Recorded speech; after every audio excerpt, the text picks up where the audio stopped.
Le premier jour de la 8e lune de la première année de l'ère Taiyuan de Sun Quan de Wu, un jeune homme dont les horoscopes avaient prédit qu'il serait un assassin tua une femme de la famille de Liu Biao. Une femme solitaire accepta de le cacher dans sa maison, mais cette femme était en réalité le fantôme de la femme qu'il avait tuée. Il tomba amoureux de la femme fantôme. Elle lui dévoila sa véritable identité et qu'elle n'était là que pour se venger.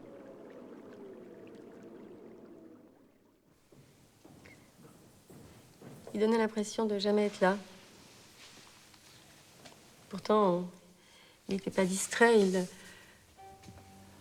Je vous écoute. on avait toujours l'impression qu'il se moquait de vous. Vous dites que vous avez accepté de vous occuper de son cas. C'était le jour... Oui, ce jour-là. Je venais d'apprendre la mort de mon fils.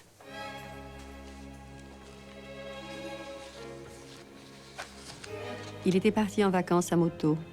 J'étais seule à la maison. Je ne sais pas pourquoi l'idée m'est venue de dormir dans sa chambre, dans la chambre de Pascal. Il venait d'avoir 20 ans. Pourtant, il aimait encore beaucoup les histoires d'enfants, les contes. Sur sa table de chevet, il y avait un livre ouvert. Je l'ai pris, j'ai commencé à le lire et puis je me suis endormie.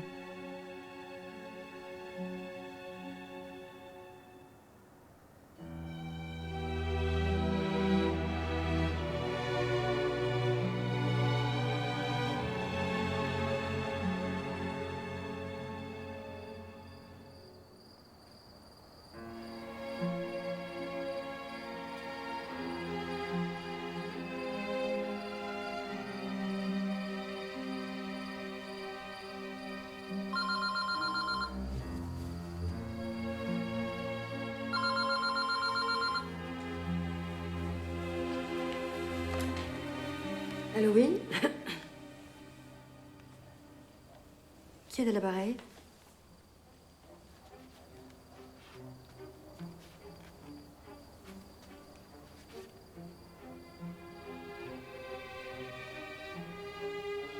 C'est arrivé quand? Je n'ai pas réagi tout de suite. Je crois que je me suis rendormie. Quand ma mère m'a réveillée, il faisait jour depuis longtemps. Pendant le reste de la journée, j'ai cherché refuge dans des tâches anodines. Tu vois, il faut surtout pas que la mayonnaise prenne. Je vois. Dès que ça commence à prendre, tu rajoutes le vinaigre, le sel et la ciboulette. Tu l'as trouvée où, la ciboulette? Secret. La ciboulette me déçoit toujours. Ensuite, tu ajoutes le jaune d'œuf écrasé à la Il faut fourchette. vraiment? T'es contre? Enfin, c'est ta recette. Et voilà, c'est prêt. Ne bouge pas. Ne réponds pas. Solange, c'est Mathieu. Excuse-moi. J'ai une très bonne nouvelle pour toi. Un jeune homme qui a tué sa tante devant témoin. Évidemment, il persiste à nier. Alors, voilà, il y a une chose, je suis sûr que tu vas adorer. Il prétend que l'assassin véritable est un groupe, une association, une certaine société psychanalytique franco-belge. Tu trouves pas ça drôle? Solange, c'est monsieur le juge Verret.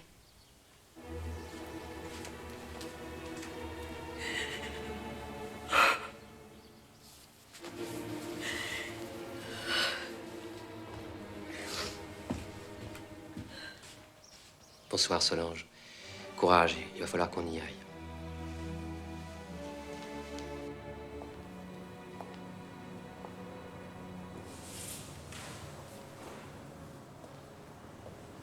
Tu fais quoi en ce moment?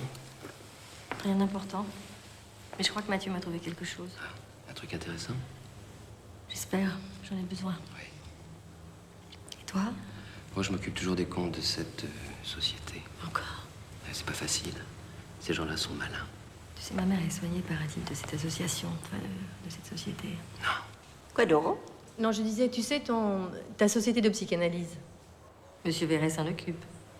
Vous avez tort, ce sont des gens très bien. Je ne dis pas le contraire. Il paraît qu'ils ont détourné de l'argent. Beaucoup d'argent. Ma chérie, il faut bien vivre. Mais enfin, maman, ils ont détourné l'argent de la clientèle pour faire une caisse noire au profit du parti de... Je suis pour. Mais c'est contre la loi. Parce que la loi est idiote. Mais c'est la loi. Attention, il n'y a rien de prouvé. Mais enfin, ça crève les yeux. Excusez-moi, vous n'étiez pas les premiers, mais c'est bientôt à vous. Docteur, êtes-vous socialiste? Je dois répondre? Bien sûr que non. Ma mère est folle. Oh, là, je reconnais ma fille. Je reviens tout de suite. S'il vous plaît, monsieur.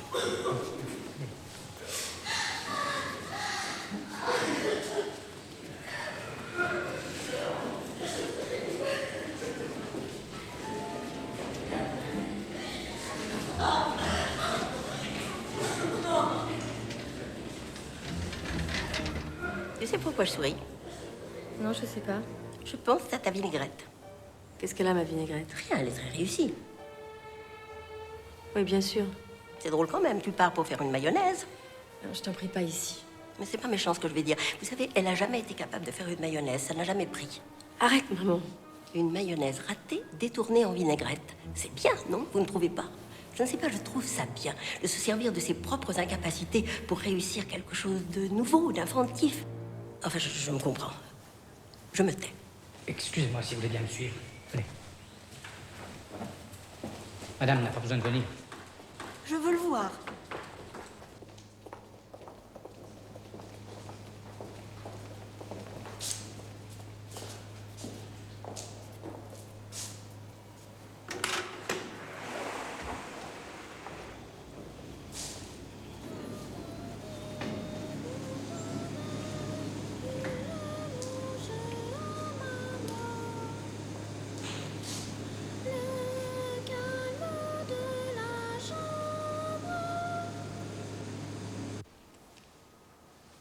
La veille de la crémation de Pascal, j'ai encore une fois passé la nuit dans sa chambre.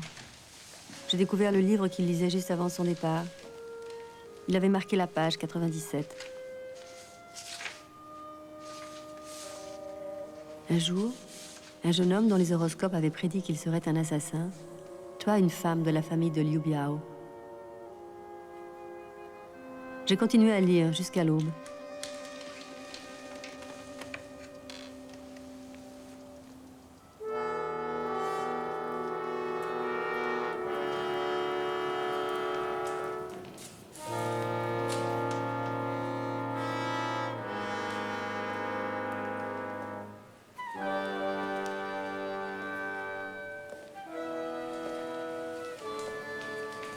Enfin, il arrive.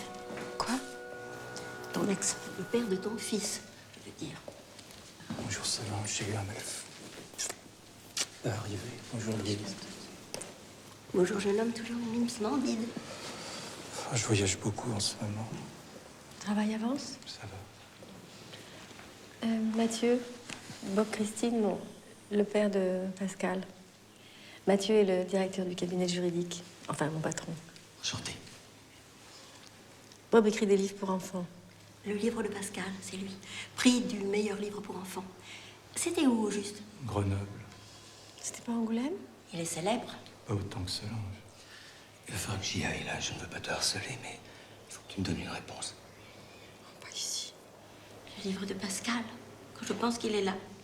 Cette incinération, je me demande si tu n'as pas eu tort. Mais bien sûr que j'ai eu tort, maman. Je peux compter sur toi, c'est oui. Bien sûr. J'ai pas le choix. Tu ne vas pas le regretter. Non, je regrette jamais. Bien sûr que tu vas le regretter. Elle a accepté de défendre ce monstre, cet affreux assassin. En plus, elle va perdre le procès. Mais comme d'habitude, dis-le. Est-ce que je vois toujours d'attaque? Excusez-moi. Bonjour, Bob. Je ne vous ai jamais demandé pourquoi le livre de Pascal. Je voulais simplement expliquer la philosophie de Pascal, de Blaise Pascal à un enfant de 10 ans, mon fils. Sauf qu'à l'époque, Pascal le nôtre avait déjà 13 ans. J'écris lentement.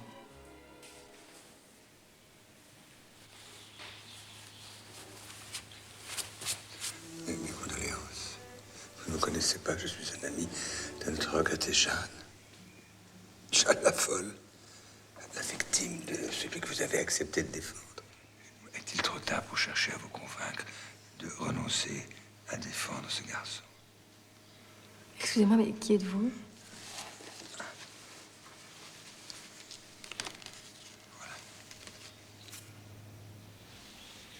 Je vois. Ce jeune homme nous a fait beaucoup de tort. Le comble, c'est que maintenant, il nous accuse. C'est trop drôle. Il vous accuse de quoi? Oh, de tout, de tout. De tout et de rien. Monsieur Georges... Didier, non, ils se sont trompés, je m'appelle Georges Didier.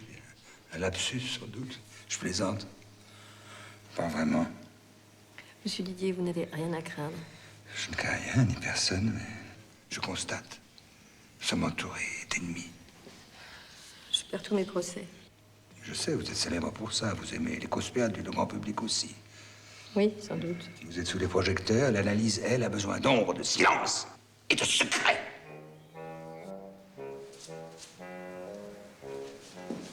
Tu le connais?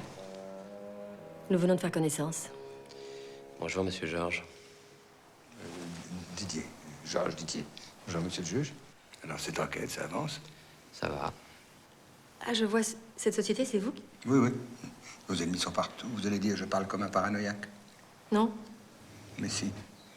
Et dans une époque paranoïaque comme la nôtre, ce sont les paranoïaques qui ont raison. Monsieur, un peu de respect. Vous oubliez où nous sommes. Excusez-moi. Je ne voulais pas. Mes condoléances, madame.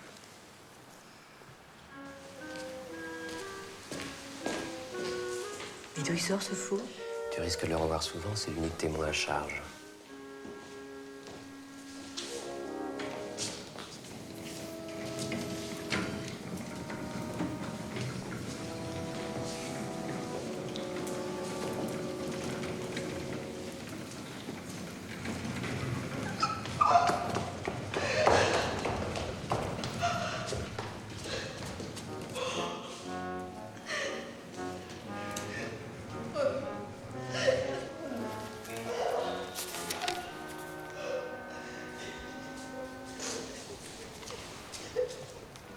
Docteur, qu'est-ce qui vous arrive?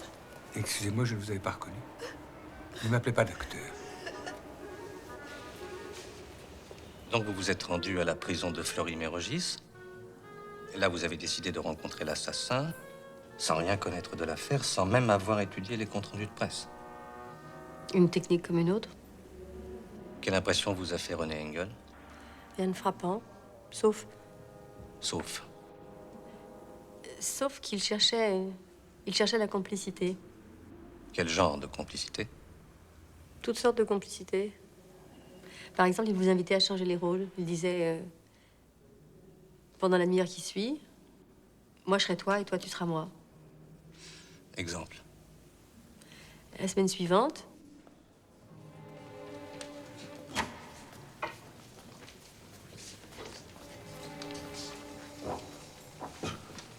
Vous trouvez pas qu'il fait un peu froid ici? Non, je dirais plutôt le contraire. Alors c'est moi.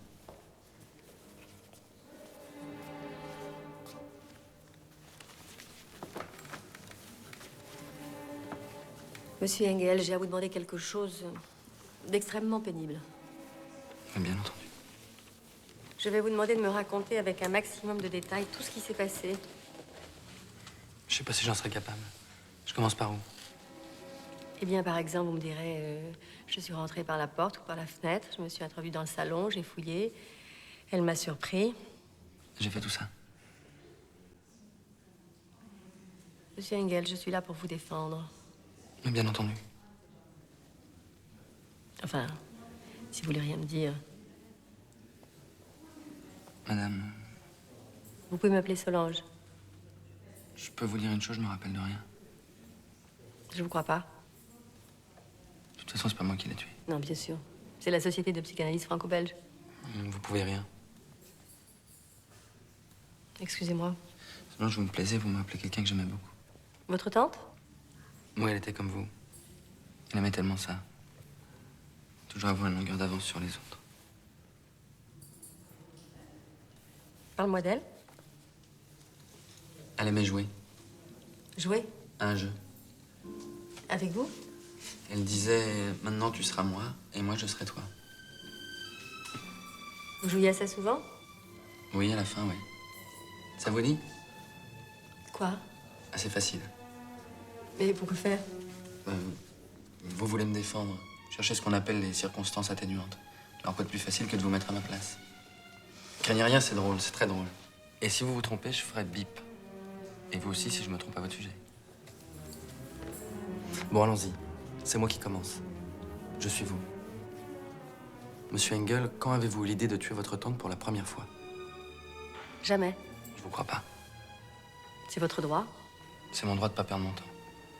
Ah, parce que votre temps est précieux. Oui. Oui, je peux le comprendre. Vous avez hâte de perdre ce procès. Qu'en savez-vous? Et je vous connais, Solange. Vous savez que vous allez perdre ce procès. Je serai condamnée et vous aurez confirmé votre réputation, votre bonne mauvaise réputation. Vous perdez tous vos procès et vous ne refusez jamais de défendre une cause perdue.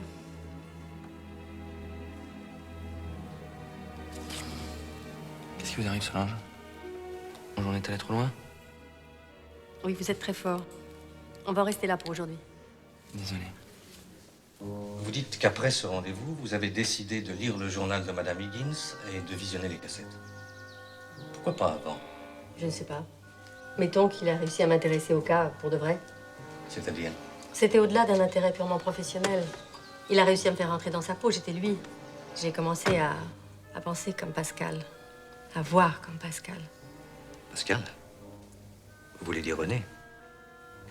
Oui, excusez-moi, je voulais dire René. J'ai eu l'autorisation de visiter la maison de la victime, d'y séjourner. J'ai tout lu, j'ai cru comprendre.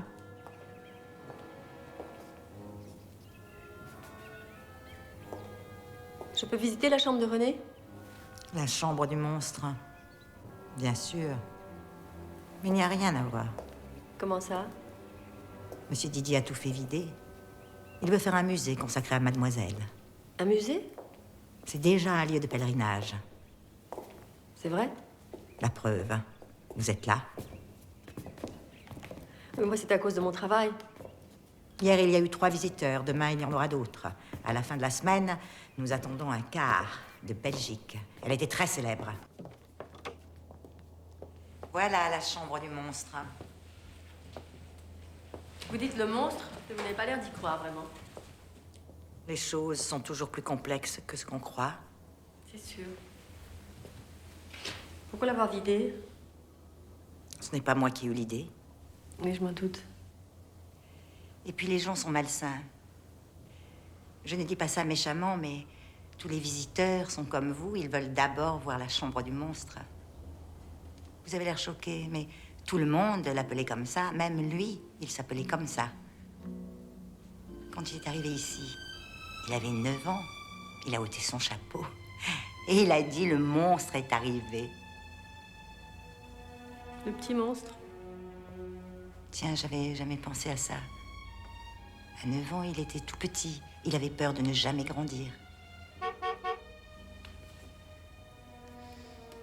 Cela n'était pas prévu.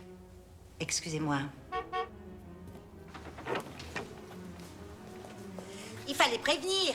J'arrive.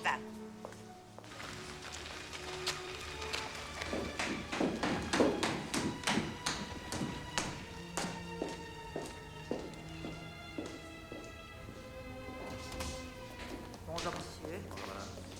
Il fallait prévenir.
Je le vois en train de pianoter furieusement. Hier, il a passé tout l'après-midi devant le piano. Pourtant, il refuse de prendre des cours. Il préfère s'asseoir devant le piano et faire semblant de jouer une partition. Il adore faire semblant.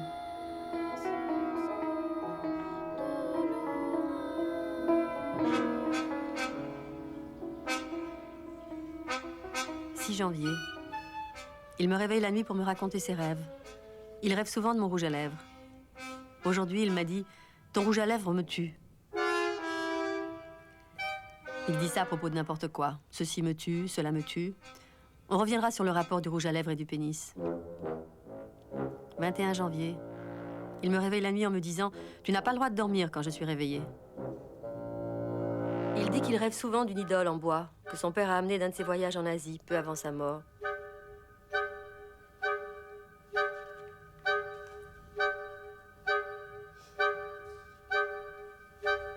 Pourquoi tu me regardes?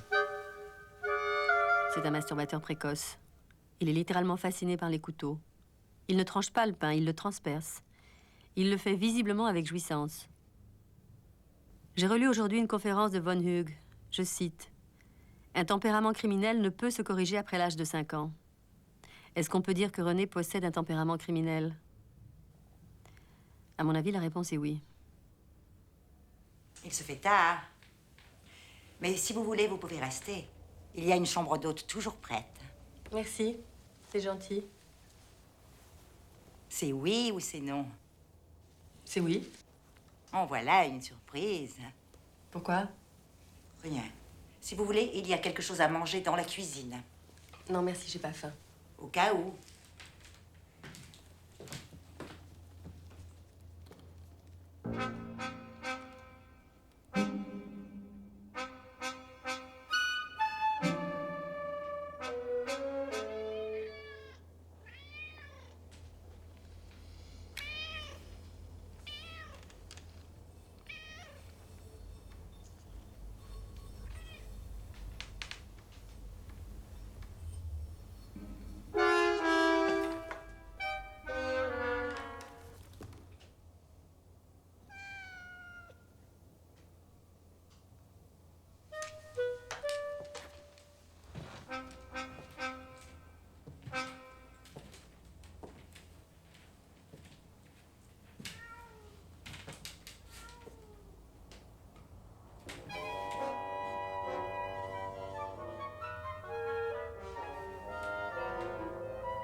Tu seras moi, et je serai toi.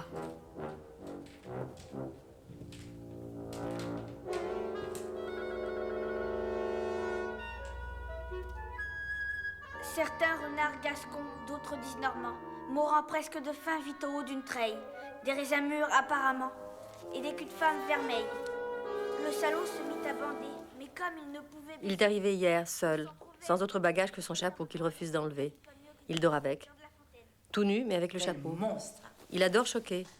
Et quand on ne fait pas attention à ses provocations, il pique des colères. Il a cassé 8 pièces de ma collection de faïence. Aujourd'hui, nous avons reçu la nouvelle. Sa mère est morte. Quand René l'a appris, il a refusé de pleurer.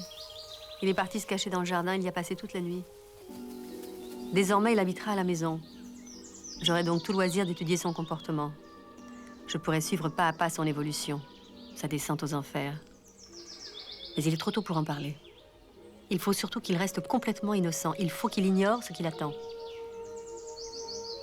Hier, il a tué un chat. Il a dit qu'il voulait le sauver. Il l'a endormi avec de l'éther et il l'a éventré. Il a extrait le foie.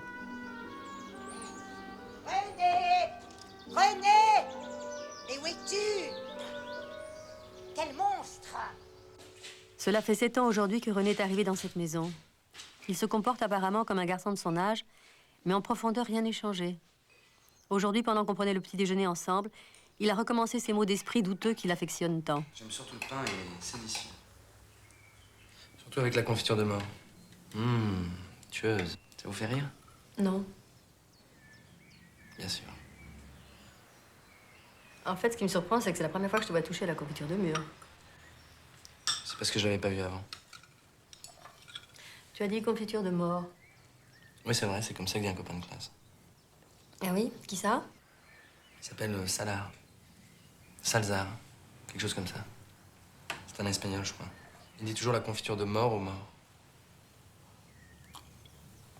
Il trouve la confiture de mort, tueuse. Et elle me tue. Elle a dit ça. Tueuse. Il, pas elle. En fait, tu parles beaucoup de la confiture de mûre, mais tu n'y as pas touché. J'ai plus faim. Le lendemain, mes craintes se sont confirmées. L'étranger, l'ami de René, n'existe pas. Il l'a inventé. Non, il n'y a pas d'espagnol dans la classe de René. Il vous a parlé d'un étranger. Il est peut-être dans une autre classe? Madame Higgins, j'ai peur de vous faire de la peine. Votre neveu... Je vous en prie, monsieur le directeur, épargnez-moi ça. Mon ami Didier m'a déjà mis au courant. Ce qui est affligeant, c'est qu'il persiste à nier les faits, même devant l'évidence. Je sais. Je vous prie de m'excuser, je suis pressée. 15 novembre. Aujourd'hui, ça fera 9 jours qu'il a disparu de la maison. Il m'a envoyé une lettre en me donnant rendez-vous sur l'île Saint-Louis. Il est arrivé en retard, comme d'habitude. J'avais un rendez-vous avec Georges à 17h30. J'allais déjà partir quand il est arrivé.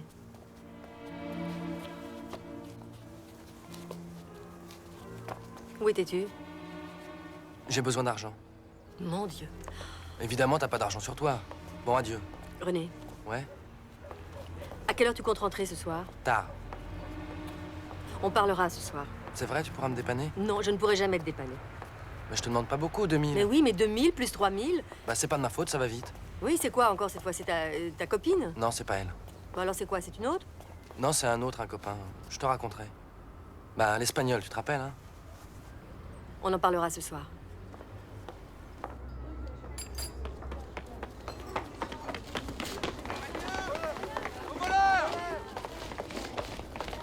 « 20 minutes plus tard, pendant que j'attendais Georges dans un café de l'île Saint-Louis, je l'ai vu passer, poursuivi par des gens qui criaient « Au voleur !» Jeanne, je suis confus, j'ai peur d'être très en retard. Ça n'a pas d'importance. Mais vous êtes blême? Je viens de voir passer René. René, mais enfin, il était avec moi il y a une demi-heure. Où? Chez moi, je crois. Enfin, non, je suis sûr, je suis formel. Mais il était... Enfin, je veux dire, il allait bien? Ben, on peut pas dire ça, non, mais il va mal. Mais enfin, vous en savez plus que moi là-dessus. Je me trompe? Je plaisante. Madame, j'ai peur que vous ayez négligé de nous régler. Oui, je sais, mais je n'avais pas l'intention de partir sans payer. Oui, j'en suis sûr, mais en ce moment, il y a tellement de voleurs. Monsieur, vous êtes grossier. Il vaut mieux être grossier que... De quoi? Quoi? De quoi? Dites-le! Georges. Mais non, je ne vais pas faire un esclandre. Mais je m'en souviendrai. Ça, je vous reverrai. Souhaitez-vous qu'on prenne date? Où vous voulez, quand vous voulez. À vous l'honneur. Lundi. Georges. Quelle heure? 8 heures. Je ne peux pas. On ferme à 8h30. Mais vous êtes fou, quoi? Ah oui, un truc comme ça me rend fou. Puis ça fait du bien. À 8h35, entendu? 8h45, on doit faire la caisse. Vous n'êtes pas simple, hein? Faites le difficile. Tergiversez. Ses purs ongles très hauts dédiant leur onyx, l'angoisse, ce midi soutient lampadophore, main rêve vespéral brûlé par le phénix, tenu en le miroir encore que dans l'oubli fermé par le cadre se fixe de scintillation, sitôt le septuor. Non, mais c'est insensé, hein? Il m'a récité le sonnet en X. Il connaît Mallarmé par cœur. Mallarmé, c'est mon truc. René était là. Quoi? Bon, alors, et pour le monsieur, ce sera? Un café. Il voulait quoi, au juste? Devine. Combien? 2000. Ah, non, pas question. Mais alors dites-moi, qu'est-ce que je dois faire? Bah, à résister. Je vais trouver un travail convenable, assez convenable. Mais et l'école? De toute façon, il sera viré bientôt. Il n'aime pas ça, il sera content. Il gagnera sa vie convenablement, il va se payer un appartement. Je vais trouver un studio. Pas cher. Où? Très loin de chez vous. Mais j'ai besoin de l'avoir près de chez moi. Je dois savoir comment ça se passe. Oui, mais Comment ça va se passer? Calmez-vous, Jeanne. Ça va se passer de la façon la plus raisonnable ou pas du tout. Comment ça, pas du tout? Vous savez très bien qu'on ne peut pas le forcer, hein? S'il n'a pas envie. Je sais, mais j'ai le droit de... Excusez-moi, mais si j'ai bien compris, on est entre collègues. Si vous le dites. Je suis Christian Corail. Et alors? Notre conversation, vous la trouvez réjouissante? Je pensais que mon nom vous dirait quelque chose. Corail, je connais le train, mais enfin, on a dû vous dire ça souvent. Depuis toujours. Et comme ça, vous en avez conclu que votre destin, c'était la psychanalyse? Georges, il faut qu'on y aille. On va être en retard. La séance commence dans 5 minutes. La seule chose que je peux vous dire, c'est que pour un thérapeute, je vous trouve quelque peu instable. Moi, je vous trouve carrément encombrant. Garçon, l'addition, s'il vous plaît. Je voulais seulement vous signaler que dans le cas qui vous occupe... Mais que quoi? Qu'est-ce que vous en savez? Il y en a des milliers comme ça. Ce n'est pas vrai. Heureusement, d'ailleurs. Laissez-moi vous dire que vous êtes totalement à côté de la plaque. Et d'où il sort? Vous le savez parfaitement. Société psychanalytique de l'Île-de-France. Ah, la SPIF. Ah oui, oui, c'est bien ça. Et je n'ai qu'une chose à ajouter, c'est que vous faites beaucoup de tort à vos patients. Et vous, la SPFB. Vous fabriquez des tueurs. Alors c'est ça la SPIF? On espionne ouvertement, vous pratiquez l'écoute sur table? Que voulez-vous? Vous avez des voix plutôt perçantes. Et si je vous cassais la gueule? J'attends ce moment avec impatience. 83 francs. Quoi? Vous m'avez demandé l'addition? 83 francs pour 2 cafés? Laissez, je m'en occupe. Oui, c'est ça. Payez d'abord vos dettes. Je vous ai pas attendu. Bon, je vais régler. Alors, il paraît que Mallarmé était un assassin refoulé. Qui vous a dit ça? Votre ami, c'est comme moi, j'ai toujours envie de tuer. Gardez tout. Merci, madame, excellente soirée.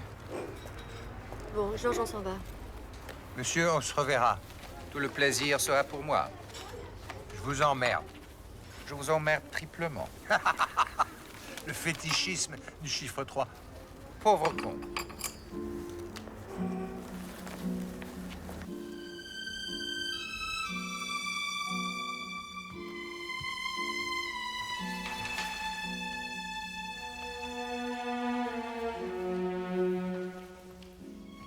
Quand je suis rentrée le soir, René était dans mon bureau. Il avait trouvé les notes que j'avais écrites sur lui depuis 15 ans. D'un seul coup, ça t'intéresse? Oui, d'un seul coup, ça m'intéresse. Beaucoup. Tout est là, ou presque. Tu n'aurais jamais dû fouiller dans mes papiers. Puisque ça me regarde.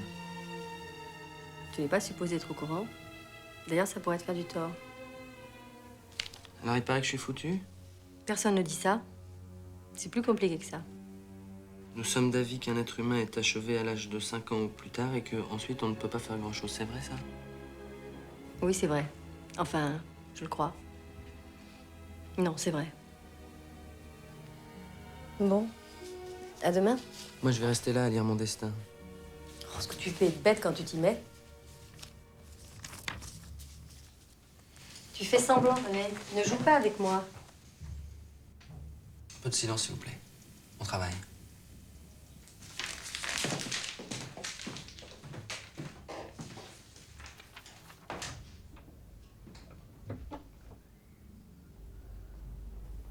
À 3 h du matin, un bruit m'a réveillée. J'ai trouvé sur ma table de nuit les chaussures qu'il avait volées l'après-midi même.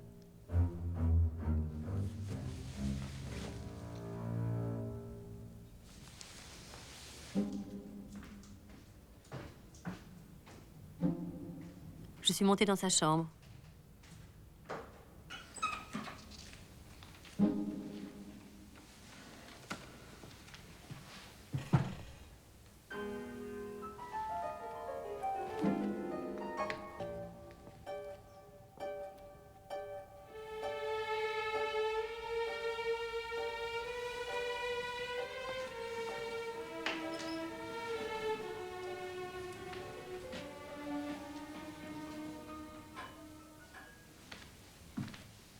Il faisait semblant de dormir.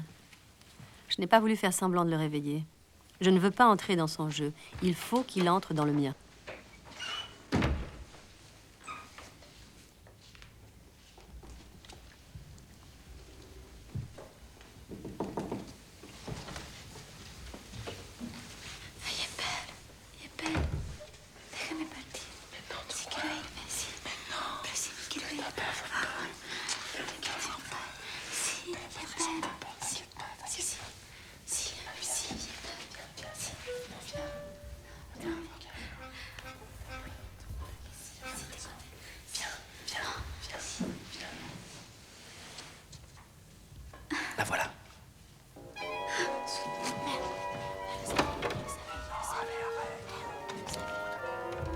Quel monstre!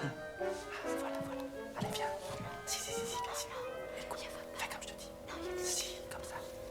Arrête, écoute. Allez, viens. Viens. Allez, s'il te plaît. Mets-toi comme ça. Merci, viens. Le lendemain, j'ai convoqué René dans mon cabinet. J'avais pris la décision de m'occuper de lui, malgré tout. Faut que je m'attende ici. Non, c'est pas nécessaire. Enfin, pas pour l'instant. Mais alors, qu'est-ce qu'on va faire?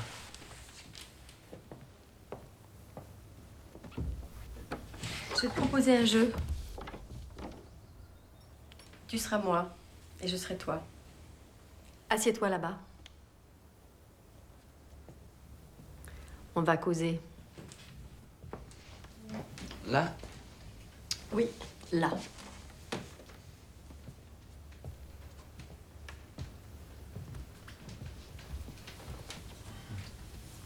Il faut que je parle de mon enfance? Non. C'est pas nécessaire non plus. Tu dois chercher à être moi. Tu peux m'imiter, tu peux me ridiculiser même si tu veux. Moi, j'en ferai autant. De toute façon, il n'y aura pas de témoin. Et ça rime à quoi de faire ça? Je sais pas, on verra. T'as l'air déçu. Ça me paraît pas très sérieux. Peut-être que rien n'est sérieux. Et mes problèmes à moi, ils sont pas sérieux? C'est la meilleure. Là, je parle comme toi, tu vois? Je suis René. Toi, tu es Jeanne. S'il te plaît. Comme tu veux, René. Je t'écoute. Jeanne, est-ce que tu as aimé me voir nulle l'autre soir? Est-ce que ça t'a troublé? Non, pas du tout, quelle idée. Pourquoi tu mens? René, là, franchement, je trouve que tu mérites une gifle. Vas-y, gifle-moi.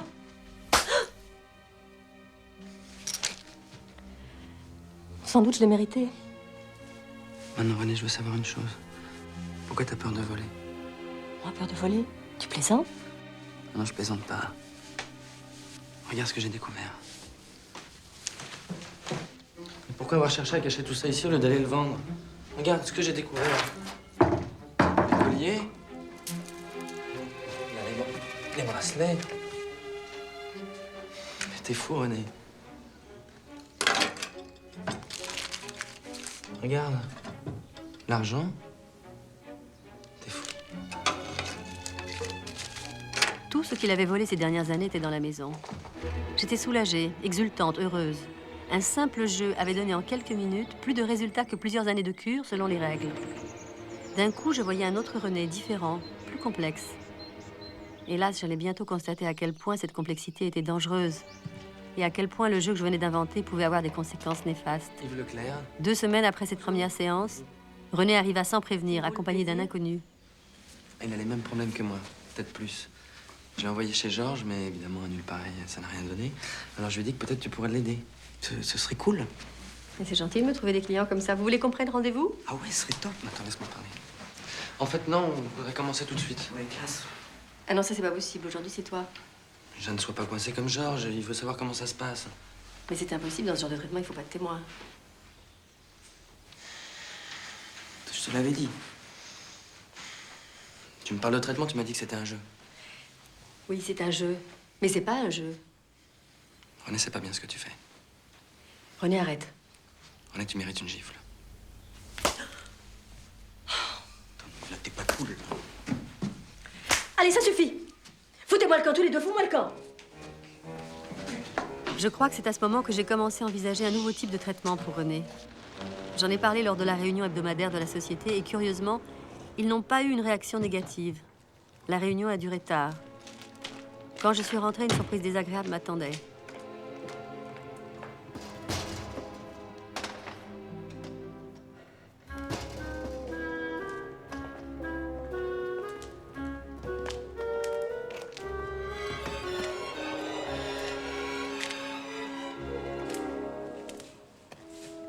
Jeanne! Jeanne! René était là, accompagné de 2 de ses complices. Ils étaient en train de dévaliser la maison.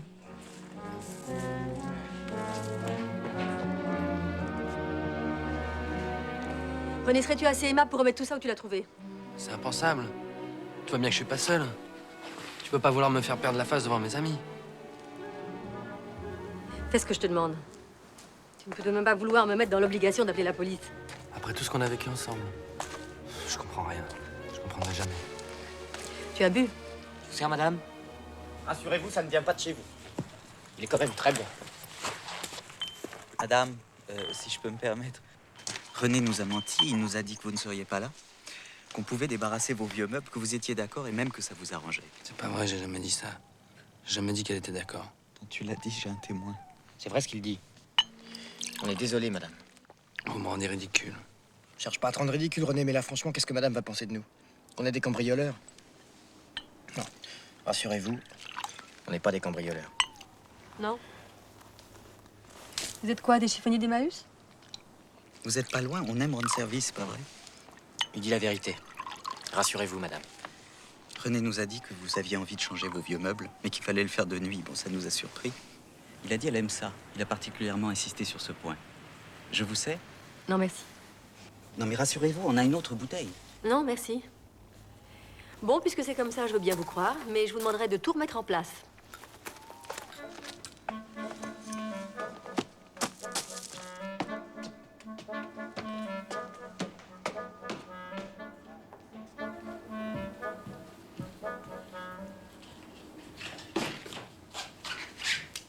René, tu déconnes ou quoi?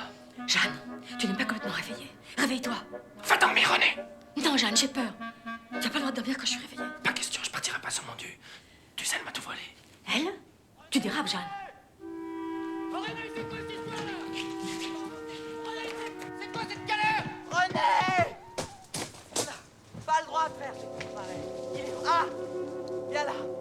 Viens là, pourquoi t'as fait des trucs? C'est quoi ce plan foireux?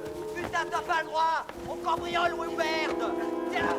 Oh, la porte! Le cambrioleur de mes fesses! Salaud!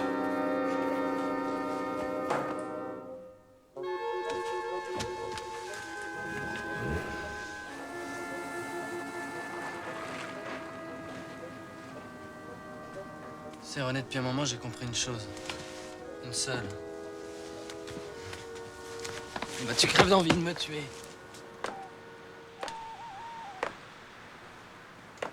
Bah, je suis là. Tu l'as, ton revolver. Remarquez que j'ai pas osé y toucher. Ah, bah voilà. On fait un peu d'action. Mais fais vite, vas-y, parce que là, on s'ennuie, là. Ah! Merde! Bip, bip, bip, bip, mais t'es folle! Jeanne, maintenant, faut que tu saches une chose, là. J'ai peur. J'ai très peur.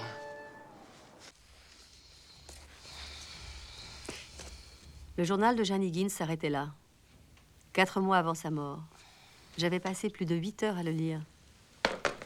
Je me disais, je sors de ma lecture comme on sort d'un cauchemar, mais est-ce que j'en étais vraiment sortie?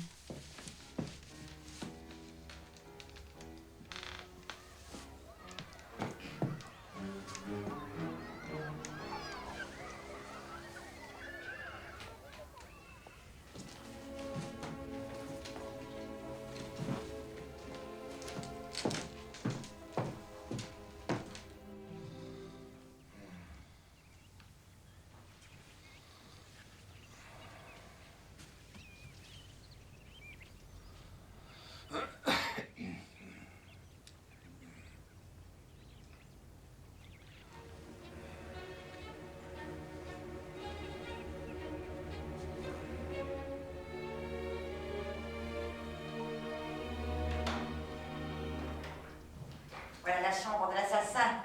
Comme je disais, il n'y a rien à voir. En effet, il n'y a rien à voir. Pardon. Excusez-moi, je suis confuse. Ah, mais je vous en prie, la curiosité chez une avocate, c'est naturel. Ça fait partie du métier, n'est-ce pas? Le miroir est... Oui, c'est une glace sans teint. À l'époque, ça se faisait. Il y en a 3 dans la maison. Jeanne n'a pas voulu les changer. Se l'amuser aussi. Vous savez peut-être, mais autrefois, cette maison était un bordel. Et les peintures que vous voyez en faisaient partie. Mais les portraits... Ah oui, non, à l'origine, c'était pas... C'était pas les portraits de Jeanne, mais ceux des courtisanes de l'endroit, disons. Elle a eu l'idée d'effacer les visages et de les faire remplacer par le sien, eh oui. Elle avait aussi son côté, comme on dit, ludique, notre Jeanne. Si je comprends bien, comme ça, elle pouvait espionner son neveu. Non, elle n'a pas besoin de ça, pas elle. Pourquoi vous dites ça? Et puis lui, vous savez, il n'y avait rien à voir, mais alors rien du tout. Enfin, je le suppose. Je n'étais pas là pour le dire. Bon, c'est terminé maintenant. Il faut que je parte. Vous avez lu? Oui, j'ai tout lu. Alors? Rien, il faudra qu'on parle. Ah, je m'en doutais. La porte, ne ferme pas sa porte.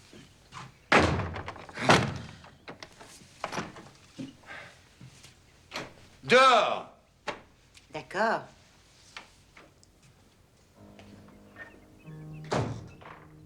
Je dois rentrer à Paris, mais je reviendrai sans doute la semaine prochaine. Je vous téléphonerai. Vous serez toujours la bienvenue.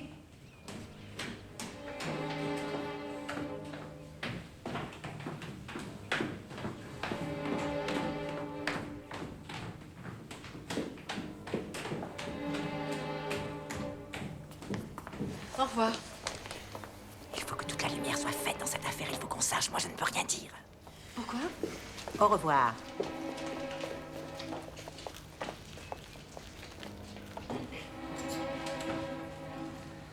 Bon alors. Voyons. Si je comprends bien, pour toi, toute l'affaire se résume à ça.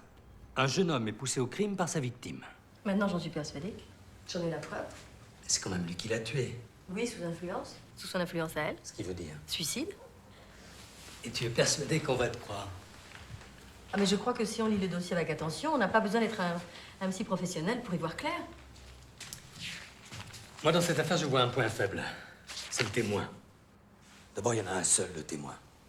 Pourquoi tu l'as rencontré? Oui, Georges Didier. Peut-être que je me trompe, mais moi, à ta place, j'irai chercher de ce côté. C'est tout? Non, il y a aussi l'accusé. Je suis pas toi, évidemment. Mais il me semble que tu pourrais aller un peu plus loin avec lui. Dis-moi si je déconne. Non, je crois qu'il n'y a rien à sortir de lui. Je suis pas sûr, je suis pas sûr. Il me semble qu'il y a quelque chose de pas clair chez lui. Je veux pas t'influencer, hein, surtout pas. Qu'est-ce que tu veux dire, pas clair? Ça y est, je t'ai vexé. Oui. T'es très belle aujourd'hui, je te l'ai pas dit? Non, c'est tout? Ce garçon me gêne. Il n'est pas crédible comme coupable, il n'est pas crédible comme innocent, alors qu'est-ce qu'il est? Ça y est, je t'ai encore vexé. Bon, je vais y aller, sauf si tu as quelque chose d'autre à me dire. Tu m'en veux? Non. Non, Mathieu, c'est terminé. Ne fais pas l'idiot. Mathieu, arrête! Pardon, Mathieu, il y a quelqu'un qui demande Solange. On n'avait pas dit qu'on déjeunait ensemble? Excuse-moi, ça m'était complètement sorti de la tête. Où va-t-on? Le chinois.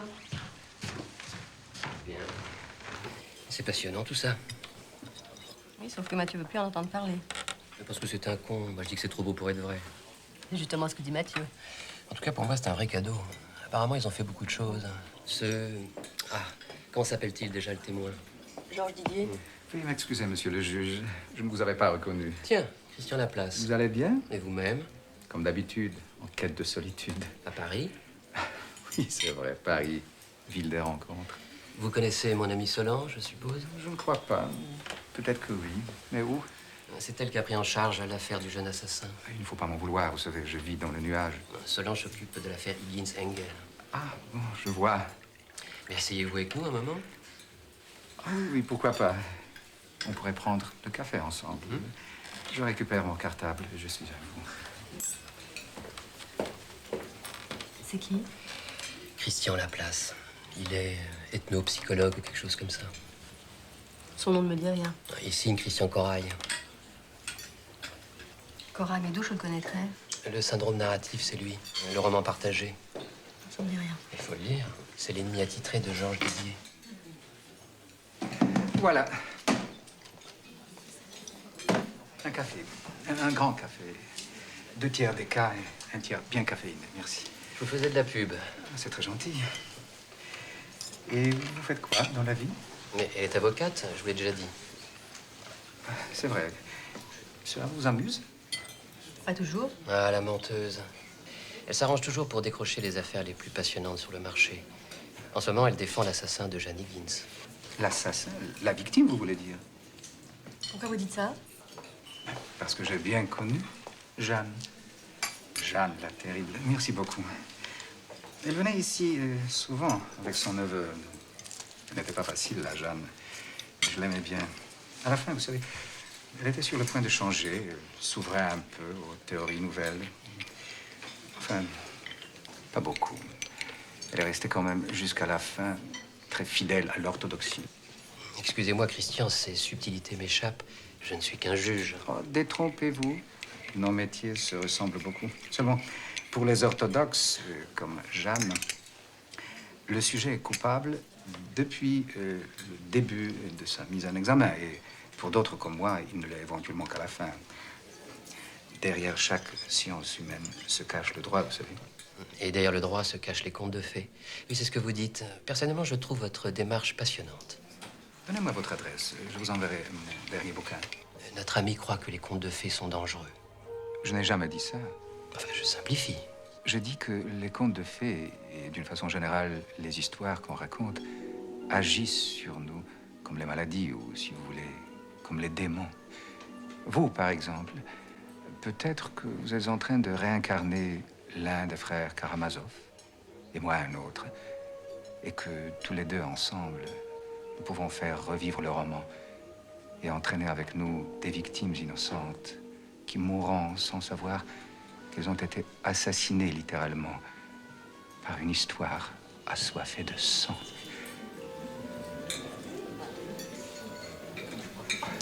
Je vous demande de m'excuser. Il suffit de me lancer. Comme tous les rêveurs, je suis bavard. Mais d'après votre théorie, Jeanne Higgins, elle était qui? Enfin, je veux dire, d'après vous, quelle histoire jouait-elle? Elle, c'est très spécial. Elle, c'était pas un grand roman, ni un conte. Elle était plus modeste. Elle s'est contentée de revivre un fait divers du début du siècle. Le cas de la doctoresse Herminie Helmut von Hug, laquelle doctoresse avait rejoué, elle, un cas plus ancien qui est arrivé à Naples au XVIIIe siècle, et ainsi de suite, n'est-ce pas? Ce qu'il y a de particulier, vous savez, c'est que notre Jeanne était très bien renseignée. Elle a fait sa thèse sur l'œuvre de la doctoresse von Hug. C'est là où je reste perplexe. Monsieur, je ne vous connais pas. Mais moi non plus, monsieur, je ne vous connais pas. Veuillez m'excuser. Ah, j'oubliais le café. C'est payé. C'est vrai, c'est très gentil. Prenez-le comme vous voulez.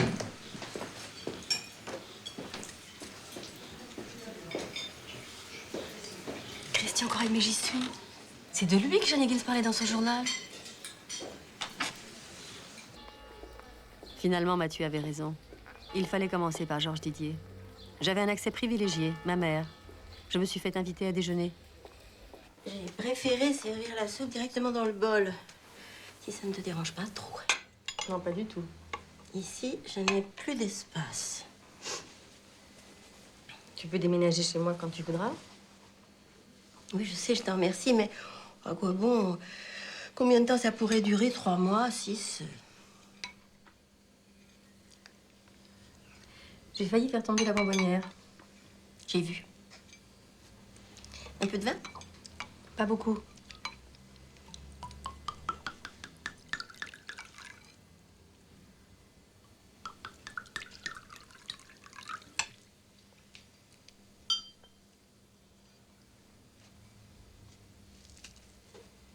C'est drôle. Quoi donc? Je t'observe. Et alors? C'est drôle, c'est tout.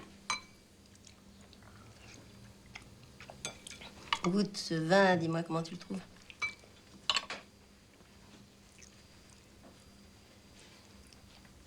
Il est bon. 15 francs. Où ça? En face, chez l'arabe. Il est bon. Très bon. Enfin, pour 15 francs. Mais c'est vrai, on trouve plus rien pour 15 francs. Ce n'est pas vrai. J'ai trouvé quelque chose de très honorable pour 13 francs. Enfin, 13,50. Enfin, le vin est bon et la soupe est délicieuse. À moitié réussie, elle manque un petit boulette.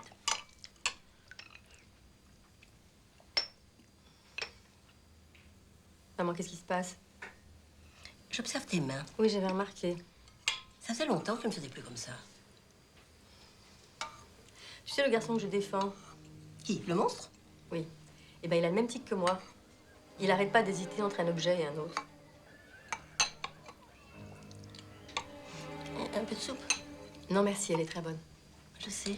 Un peu plus? Non, merci, j'en ai assez. Je te dis, j'en ai assez.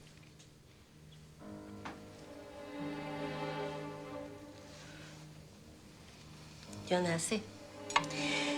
Et tu voudrais que j'aille m'installer chez toi? Ben, je vois pas le rapport. Tu en aurais tout de suite assez, ma pauvre chérie.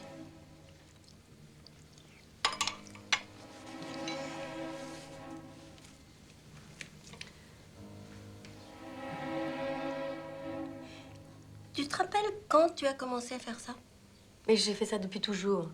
Non, quand tu étais petite, tu ne faisais pas comme ça. Ça a commencé peu après que ton père t'ait puni. Enfin, si on peut appeler ça une punition. Je l'ai mal pris. Très mal. Mais ça a eu tout de même un bon effet. Tu as arrêté de jeter les chats par la fenêtre. Je faisais ça? Ne fais pas semblant d'avoir oublié. J'avais oublié. C'est un peu facile.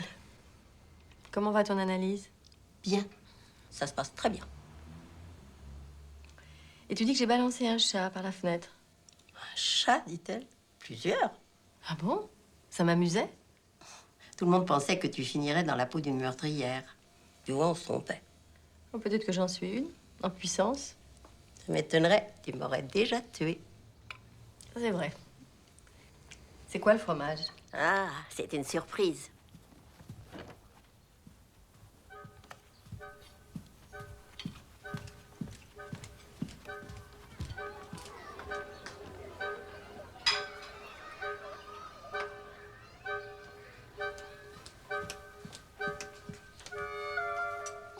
Du vacherin. Oh là, t'es dur. 87 francs le kilo. Où ça? Ah, c'est un secret. Et d'après toi, j'ai balancé combien de chats par la fenêtre? Je ne me rappelle plus. Combien de chats y avait-il à la maison? Mais c'est toi qui aimais les chats. Tu insistais pour qu'on te fasse cadeau d'un chat. Et après quelques semaines, paf, plus de chats. Jusqu'au jour où... J'ai été punie. Si on peut appeler ça une punition.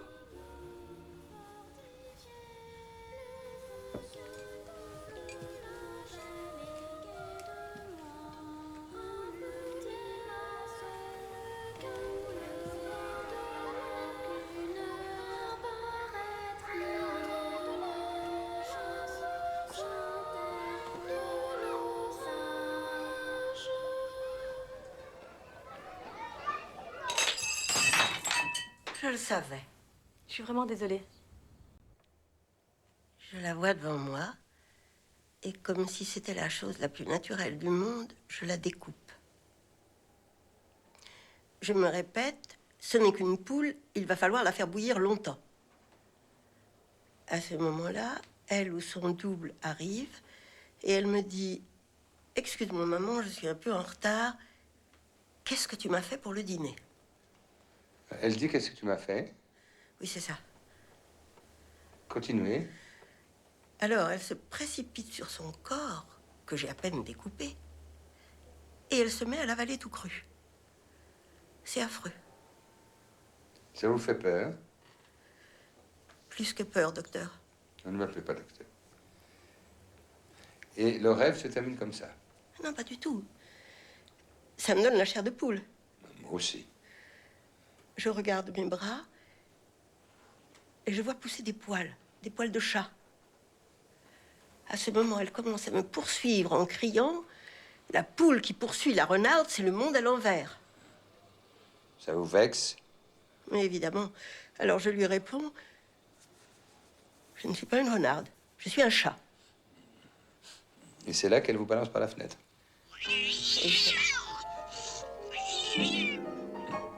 Bon, c'est ça tout pour aujourd'hui. Vous croyez que je vais rêver la même chose ce soir? Je n'en ai pas la moindre idée. Vous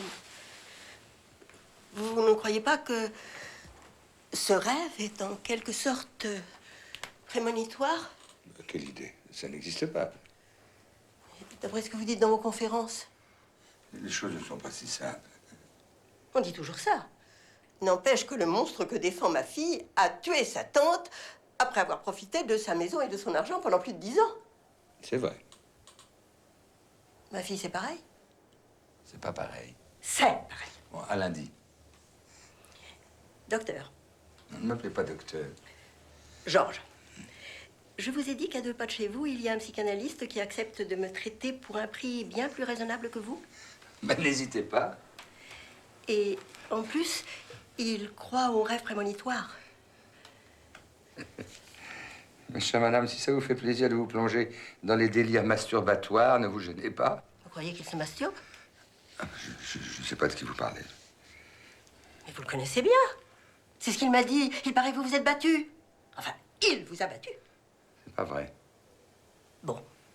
Bon, d'accord, je me tais. Non, pas maintenant. Maintenant, vous allez tout me raconter. Laissez-moi partir. Non, je ne vous laisserai pas partir. Laissez-moi partir ou je crie. Mais moi aussi, je peux crier. Je peux crier très fort. Nous pouvons crier ensemble. On verra ce que diront les journaux. Vous ne parlez pas sérieusement, j'espère. Vous me faites peur. Ça, je peux pas le croire. Calmez-vous. Hein? Asseyez-vous. Oh, vous êtes essoufflé. Oui, un peu. Alors, racontez-moi ce que vous savez de ce brave homme. Il vous a dit que j'étais un lâche. C'est ça? Pas exactement. Mais il vous l'a dit. Qu'est-ce qu'il vous a dit d'autre? Vous savez, c'était pas avec moi qu'il parlait. Il parlait avec ma fille. Où ça? Chez lui? Chez elle. Et il ne parlait pas seulement avec elle, il parlait avec l'ami de ma fille, le juge Verret. Bravo. Docteur, est-ce que je peux partir? Ne m'appelez pas docteur. Excusez-moi, donc. Georges. Antoinette. Vous savez, quelquefois, je vous trouve très, très encombrante. C'est qui, Antoinette? Je m'appelle Louise. Antoinette se sent mal. Vous allez chercher le docteur, s'il vous plaît. Mais c'est pas Antoinette, c'est Louise. Allez chercher le docteur, je t'en supplie. Oui. Dépêchez-vous. Où allez-vous? Mais où allez-vous? Le docteur t'abuse, s'il vous plaît. Allons.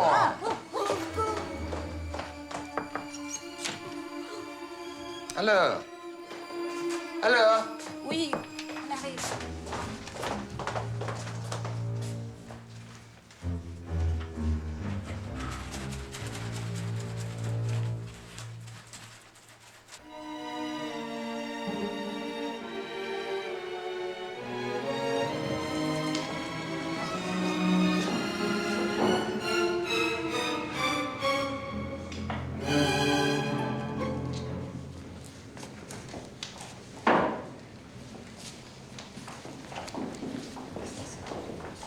Solange, sincère condoléances.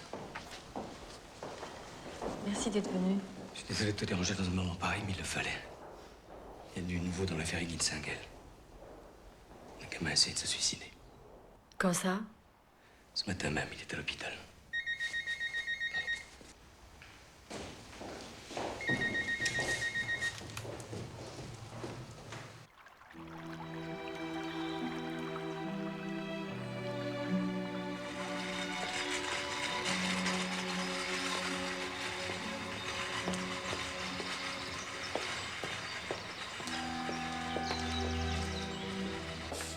Il va bien. Il va très bien.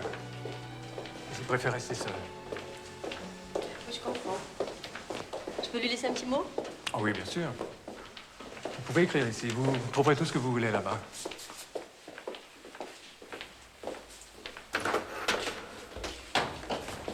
Monsieur! Monsieur! C'est quoi? Qu'est-ce qu'il y a? Non, allez, ça suffit! Vous n'avez pas le droit! Allez!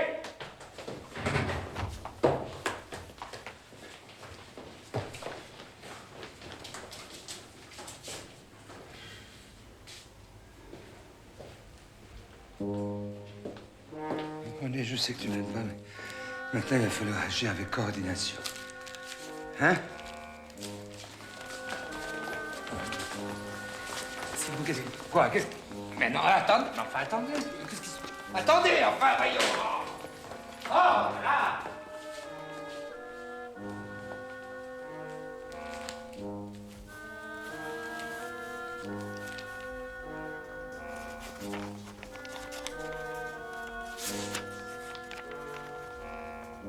Ah, merci.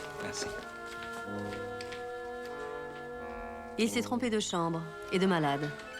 Il a parlé à quelqu'un qu'il ne connaissait pas. C'est à ce moment que vous avez commencé à soupçonner Georges Didier d'être un témoin, disons, peu fiable.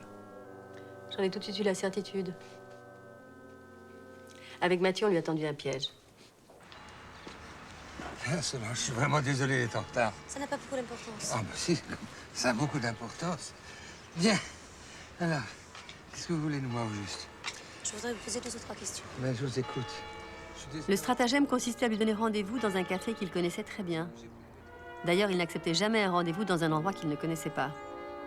Là, je me suis fait remplacer par Aline, la secrétaire de Mathieu. Nous avons enregistré la scène.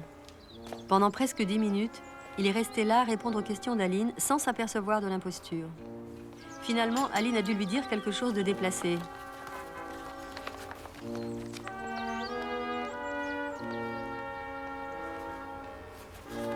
Le moment était arrivé d'affronter directement Georges Didier.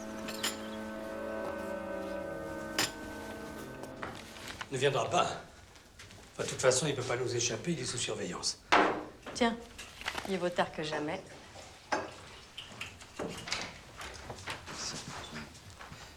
Je passais par là et je me suis dit... C'est pas vrai. Je peux? Oui, oui, bien sûr. Oh, tiens, tiens. Je vous imaginais travaillant dans un cadre très différent, plus proche de Kafka. Ça fait plutôt... Musil? Non, pas vraiment. C'est du Balzac. C'est un croisement de Balzac et Akutagawa. Ça donne Paul Auster, New York en moins. Robe grillée, quoi. Bonjour, monsieur. Christian Corail, tu as dû entendre parler de lui. Bien sûr, c'est un honneur. Tout l'honneur est pour moi, monsieur. Mathieu Toubian. Mais je vous connais, je vous ai vu à la télévision. Non, je ne pense pas, non. Mais moi, je vous ai vu à la télévision. Vous n'êtes pas passé la semaine dernière? Non, non, c'était Toubiana. Du whisky et un peu de Porto? Oui, merci, avec plaisir. 3 tiers de whisky et un 4e de Porto avec beaucoup d'eau, s'il vous plaît. Moins whisky. Asseyez-vous, je vous en prie. Aline? Merci. Vous devez vous demander à quoi rime cette visite impromptue. Vous serez toujours le bienvenu. Oui, oui. C'est au sujet de votre ami, mon ami, Verret. On le voit très peu par ici. J'ai bien compris. D'ailleurs, ce serait impensable. Lui, c'est plutôt Thomas Mann. Nous vous écoutons.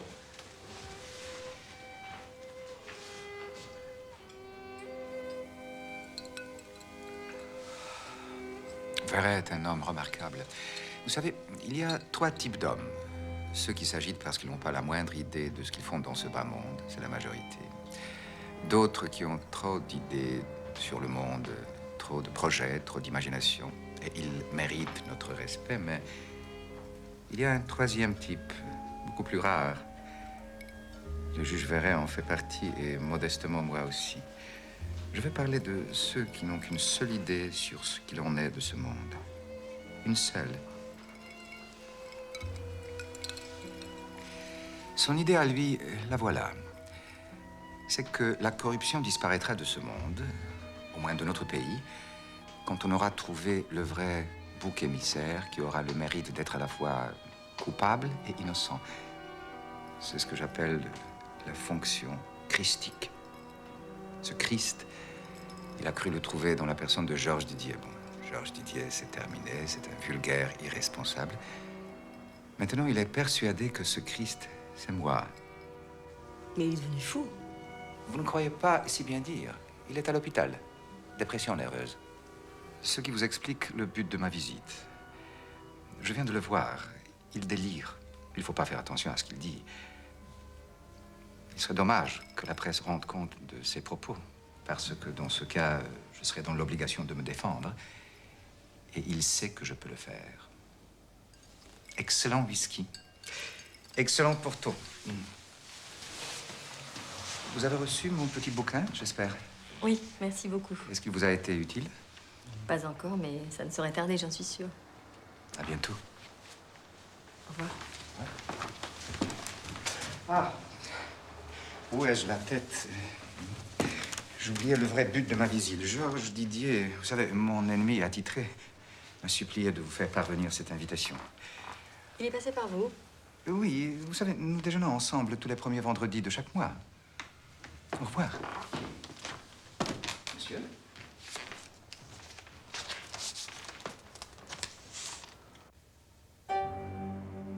Je suis donc allée à la rencontre de Georges Didier.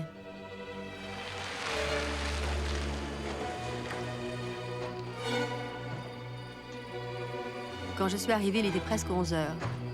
Esther m'attendait devant la porte. Sans dire un mot, elle m'a tourné le dos et a pris les escaliers. Je l'ai suivie. Le moins qu'on puisse dire, c'est que j'étais attendue. Un spectacle pour moi toute seule. C'était tout lui. Au début, j'ai cru qu'il avait organisé une grande fête. Et puis, il avait suffi que je mette les pieds dans la maison pour que le silence s'installe.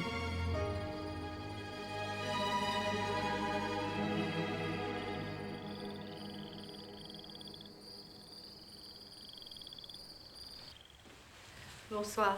Je vous avais dit que je serais bientôt de retour.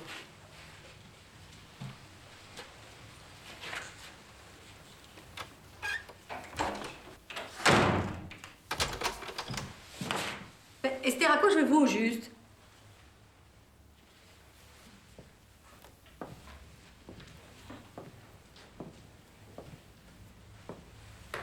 Vous vouliez me voir, si j'ai bien compris. C'est exact. Nous sommes à votre disposition. Enfin, je veux dire, moi et mes collègues. Dois-je me considérer comme prisonnière? Oh non, quelle idée. Non, seulement voilà, la situation prend une telle tournure. Nous avons pensé, moi et mes collègues ici présents, sans obligation aucune, bien entendu, pour vous, c'est peut-être utile pour vous d'être initié à certains de nos jeux thérapeutiques. Certains de vos jeux. Thérapeutiques. Oui, madame, il faut que vous sachiez qu'actuellement, vous occupez la place qui était celle de René Engel pendant son traitement. C'est de cette place qu'il a assisté à une cérémonie. La cérémonie. René se trouvait à ma place. Oui, la technique que j'ai inventée jadis, cette technique ne doit rien à Moreno, absolument rien. Mais c'est Jeanne et moi qui l'avons mise en pratique contre l'avis de tous, de tous. Mais cette technique consiste, pour l'essentiel, à se servir des tableaux vivants pour mettre en scène l'instant juste avant le geste irréparable. Par exemple, ce soir, nous avons mis en scène pour vous le moment avant la mise à mort de notre regrettée défunte.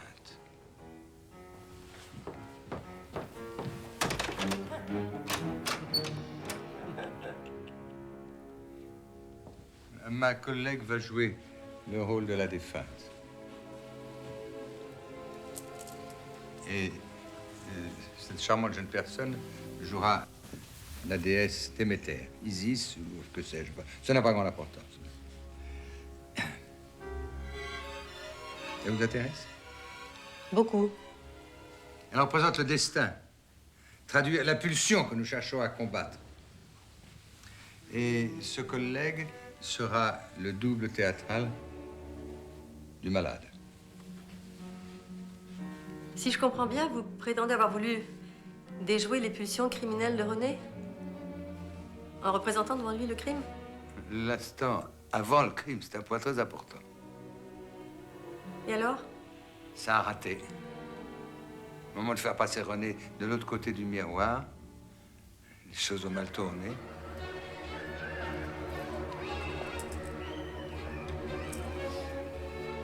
Vous aurez peut-être remarqué l'aveuglement ostentatoire avec lequel mes collègues et moi-même voulons signaler au patient sa solitude extrême face au crime potentiel qui le hante depuis son enfance. Et lui tout seul est autorisé à voir et éventuellement à agir. La situation peut durer 1 heure, ou plus. Et la règle du jeu s'inverse, parce que nous avons le droit de voir, mais lui, non, c'est interdit. Alors là, ça se corse, parce qu'on le chatouille, on le titille, on l'énerve, on l'excite. Et finalement, on quitte les lieux en silence. Lui reste avec sa victime, seul. Bordeaux, s'il vous plaît.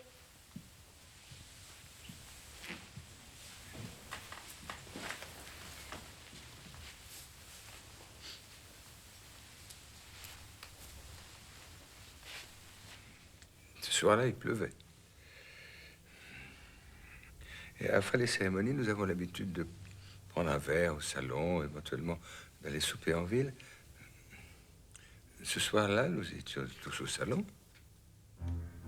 Et je me suis aperçu que j'avais égaré mon carnet de notes. Alors, je reviens ici. Et là, je l'ai vue. Elle était morte. Et lui qui rigolait. Alors, je suis retourné au salon. J'ai pas prévenu mes collègues, c'est une erreur, ça, je le reconnais. J'ai pas voulu gâter la soirée, quoi. C'est mon côté parisien. J'ai attendu qu'il parte et puis j'ai prévenu la police. Bien, il faut libérer les lieux.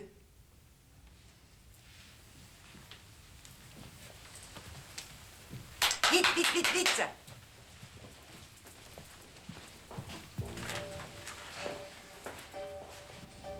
Est-ce qu'il fallait toute cette comédie pour m'expliquer tout ça? Absolument, madame. Ah, absolument. C'est comme la grande cuisine, la vérité, ça rentre mieux par les yeux. Soit.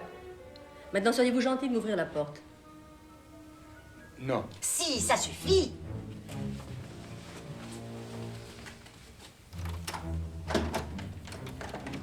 Bon, au moins, maintenant, vous savez tout. Vous êtes invité à un pot de fin de séance avec les membres de la société. Ne soyez pas comme ça. Je suis contente qu'il vous ait mis au courant. C'est bon de connaître la vérité. Ah non, vous ne croyez pas tout ce qu'on vous montre. Vous avez bien raison. C'est-à-dire? Rien. Ce n'est pas à moi de dire les choses. Je me tais. Allez, venez. Un petit remontant, ça ne fait pas de mal.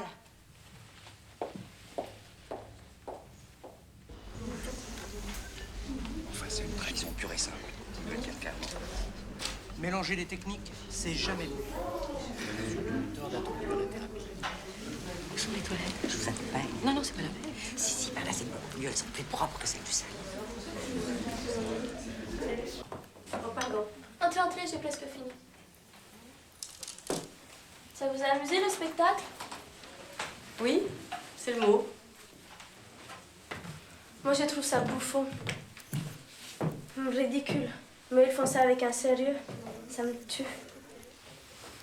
Vous aviez déjà participé à ce genre de cérémonie, je veux dire à l'époque? Oui, plutôt. J'étais la copine de René. C'est comme ça que j'étais embauchée. C'était payé? Pas mal, même assez bien. Et puis quand ça dérapait, j'ai demandé un complément. Comme ça dérapait? Ils appellent ça thérapie. Moi, je suis espagnole. Je vois ce que je vois. J'appelle ça partout, c'est tout. La thérapie, c'est un beau prétexte. Soledad, Oui, Jorgito? dépêche-toi, on t'attend. J'arrive. Au revoir, il faut que j'y aille. J'ai peur de lui. Désormais, je croyais savoir ce qui s'était passé. Georges Didier avait été le seul témoin du crime. Il prétendait avoir vu René, mais il n'était pas crédible. Il manquait seulement que René donne sa version des faits. Mais il refusait encore de parler. Et quand je refusais d'aller plus loin, il y avait un suppléant. Qui? Ça pouvait être Antoine, ou parfois Yves, Bertrand. Et eux, ils acceptaient facilement? Bien sûr, ils étaient payés pour s'amuser. Et cette fois-là? Je vous l'ai déjà dit, je me suis évanoui.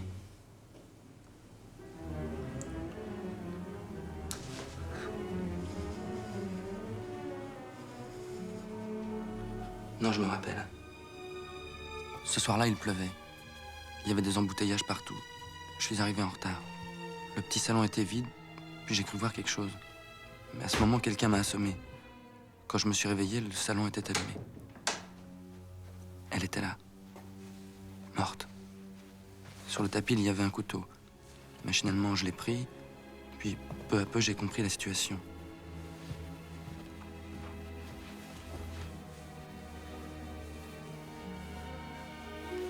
J'ai paniqué, je me suis tiré, je me suis débarrassé du couteau.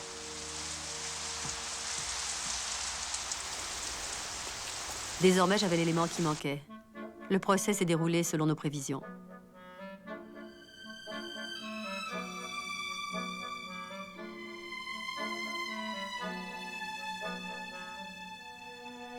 René fut acquitté. Notre joie fut immense. Oui? Ici l'hôpital Tenon. Quelqu'un veut vous parler. Oui, qui ça? C'est Monsieur Véreil. Allô, Solange? Oh, je n'en peux plus, j'ai besoin de te voir. Mais en ce moment, c'est pas possible. On est en train de fêter l'acquittement de René. T'es au courant, non? On va faire un cocktail. D'ailleurs, t'es invité. Ah, René Engel, celui-là?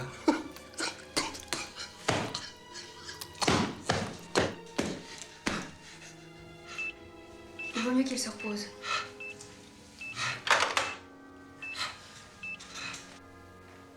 René n'est pas arrivé? C'est pas encore vu. Il doit être avec sa copine. Mais il est là.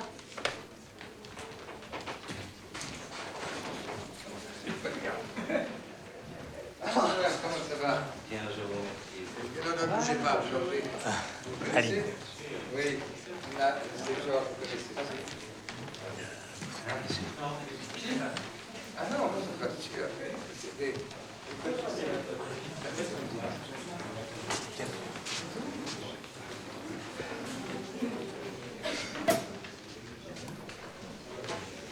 Ah! Solange! Ma chère Solange, quel plaisir. Vous voyez, je vous ai reconnu tout de suite. Vous me trompez-je encore? Peut-être devrais-je vous appeler Jeanne. Georges. Quoi, vous dites? Non, je sais pas, je suis confuse. Vous avez toutes les raisons du monde. Qu'est-ce que ça veut dire? Vous allez tout savoir. Si vous voulez bien m'accorder un tête-à-tête, le dernier, je vous le jure. Mais par ici. Solange, tu n'as besoin de rien? Non, merci, tout va bien. Persuadé que vous avez tellement de choses à me dire. En somme, il faudrait conclure que cette thérapie avait quand même un aspect criminel. Je dirais plutôt révolutionnaire. Dans quel sens? Si le but était de faire sauter les bases mêmes de notre société, vous comprendrez que ça ira comme ça. Correct. Ah non, c'est très bien. Je n'ai qu'une chose à vous dire. Vous ne comprenez rien. Alors expliquez-moi. Oui, je trouve que vous ne vous souciez pas vraiment du fond de l'affaire. À moins que ce garçon ne vous intéresse. Il m'intéresse. Alors faites gaffe parce qu'il est méchant, vraiment méchant. C'est lui qui l'a tué. C'est facile à dire. Facile à faire. Prenons rendez-vous. Trop tard. Demain. Trop tard, trop tard, trop tard. Trop tard.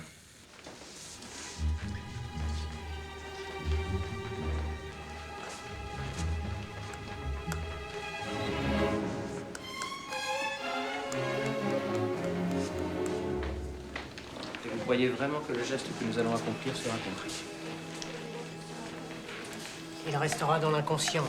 L'inconscient. Des gens. Vous ne voulez pas parler de l'inconscient collectif, quand même, pas vous. Je vous rassure. Allez-y, je vous écoute. Vous m'écoutez pas. Vous m'avez jamais écouté. Parce que vous êtes trop raisonnable. On vous explique les choses, puis vous comprenez le contraire.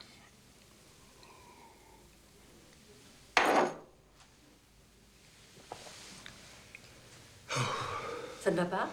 Vous vous sentez pas bien? C'est pas grave, c'était prévu. Vous êtes pâle. Bah, ça m'étonne pas. Solange. Ma très chère Solange. Je vous ai dit que vous alliez tout savoir.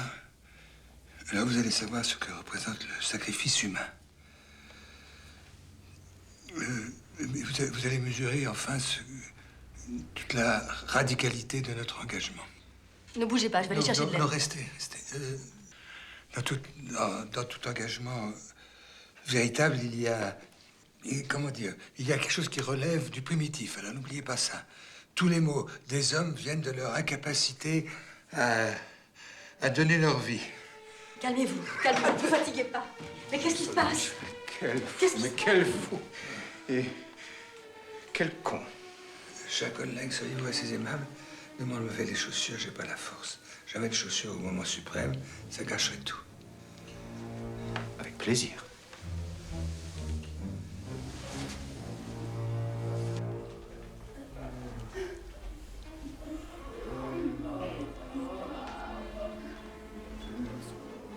Qu'est-ce qui se passe? Il meurt. Mais le sacrifice humain sans victimaire... Je me demande maintenant si sauter par la fenêtre n'aurait pas été mieux. Pour faire comprendre au monde. Georges a dit pas de risque. Écraser les innocents, non. Les victimes doivent être consentantes. Alors le feu Le risque d'incendie. et le couteau. Le couteau. On aurait choqué les enfants. Solange, il faut tout enregistrer, tout ça risque de nous faire perdre un temps fou. Il faut appeler la police. C'est incroyable. Une immolation collective. Au nom de l'honneur de la cause. Vous êtes traîné dans la boue, traité de tous les noms. D'accord, mais quand même. La question est tranchée. Santé. Santé.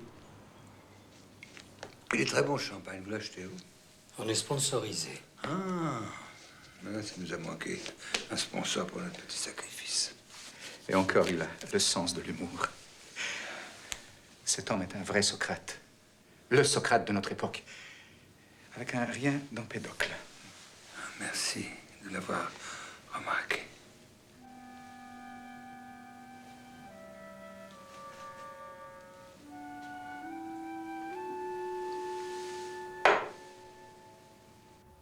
L'incident fit grand bruit et provoqua une deuxième crise cardiaque chez le juge Verret.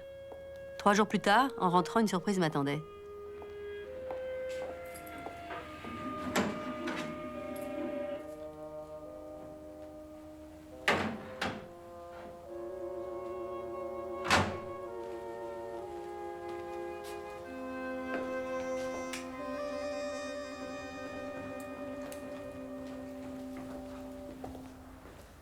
En voilà une surprise. Ça fait longtemps que j'aurais dû vous rendre visite, mais vous savez, je suis timide. Puis-je vous demander comment vous êtes entré? Bah, je vous avais volé une clé il y a longtemps, j'en ai fait faire un double. On fait ça en prison. On peut tout y faire. Mais je vous en prie, asseyez-vous. Merci. Je voulais vous dire quelque chose. J'ai appris pour Georges. Je suis sous le choc. Enfin, il n'a pas été si méchant que ça avec moi. C'est lui qui a décidé de finir comme ça. Ouais, n'empêche, ça me fait quelque chose. Dites-moi une chose, René. Ces cérémonies, vous étiez consentant, n'est-ce pas? Je sais pas. Je crois que j'aimais ma tante, enfin, je crois. Et elle? Elle, elle aimait que m'observer, enfin, j'étais son modèle. Vous l'avez dit que vous l'aimiez? Moi, non, quelle idée. Elle serait moquée de moi. Et vous avez peur que je me moque de vous aussi? Un peu. Mais pas maintenant, non, pas maintenant. En fait, je voulais vous dire que... Que tu m'aimes. Ça se voit? Non, ça se voit pas. Merde, j'ai dit une connerie. Non, t'as pas dit de conneries. J'aurais jamais dû dire ça. Mais si, tu as bien fait. Solange, vous moquez pas de moi. J'aime pas les gens qui ont toujours une longueur d'avance sur vous. Tu sais, c'est toi qui as une longueur d'avance sur moi. Devant les autres, nous jouions à la mère et au fils. En privé, nous jouions à l'amour fou.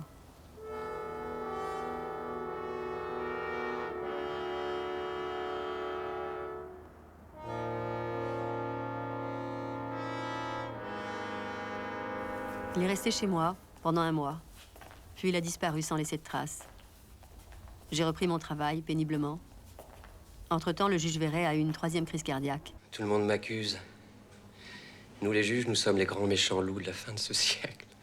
Parlons d'autre chose, veux-tu? Oui, parlons d'autre chose. René, qu'est-ce qui te vient? Je sais pas. Je pense qu'il réapparaîtra tôt ou tard, quand il aura besoin d'argent. Et pourquoi tu dis ça? Je sais pas. Ça m'est venu comme ça. C'est curieux. Ce garçon est au bout de toutes mes enquêtes. Chaque fois que je suis sur le point d'aboutir à quelque chose, il apparaît. Comment ça? Il n'est pas pauvre, ça tu le sais. Qu'est-ce que tu croyais? Tout cet argent détourné, c'est vers lui qu'il arrive. Par des voies insensées, en faisant des ellipses. Parfois très belles, d'ailleurs. Tôt ou tard, c'est sur lui que ça va tomber. C'est lui, le grand argentier. L'antéchrist. La bête immonde. Ah, c'est ma faute. C'est ma faute, c'est ma grande faute. Il faut croire que le juge Verret n'était pas aimé. Personne n'assista à son enterrement sauf moi et une de ses filles. Et curieusement, Christian Corail est arrivé à la fin de la cérémonie. Merci, monsieur.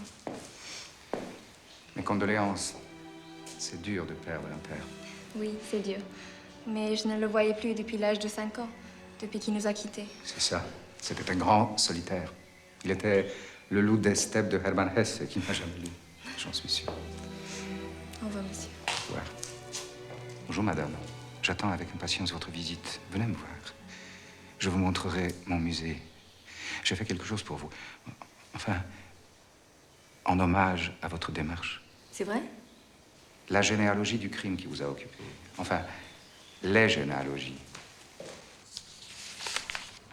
Je n'ai pas donné suite à ses invitations. Solange, j'ai un fax pour toi. Il me harcelait avec des lettres, des fax, des coups de téléphone. Finalement, un jour, je n'avais pas grand-chose à faire au bureau. Vous savez, vous avez failli vous trouver devant un fantôme. Ce matin, j'ai été à 2 doigts de la mort, par ici. Vous avez déménagé? Je déménage souvent, à cause des bombes. Voilà mon œuvre. Yves, je te présente Solange. C'est elle qui a si bien défendu René Engel. Félicitations. Comment va-t-il? Il va bien, très bien. Il habite chez moi. Vous le saviez? Non. Comment ça, non? Je te l'ai dit l'autre jour. J'avais oublié. Vous le voyez de temps en temps? Ah oui, oui, il est venu me rendre visite en tôle. Oh, mon pauvre. On a cru que c'était lui, le véritable assassin de Jeanne. Heureusement, il avait un alibi imparable. N'est-ce pas? J'avais passé la nuit avec Christian. On va travailler sur mes archives. Venez. Vous voyez, c'est ma petite mnémosyne. C'est comme ça qu'on appelle ce genre d'exercice. J'ai là toute une section de Sarajevo. Moi, qu'est-ce que je fais ici?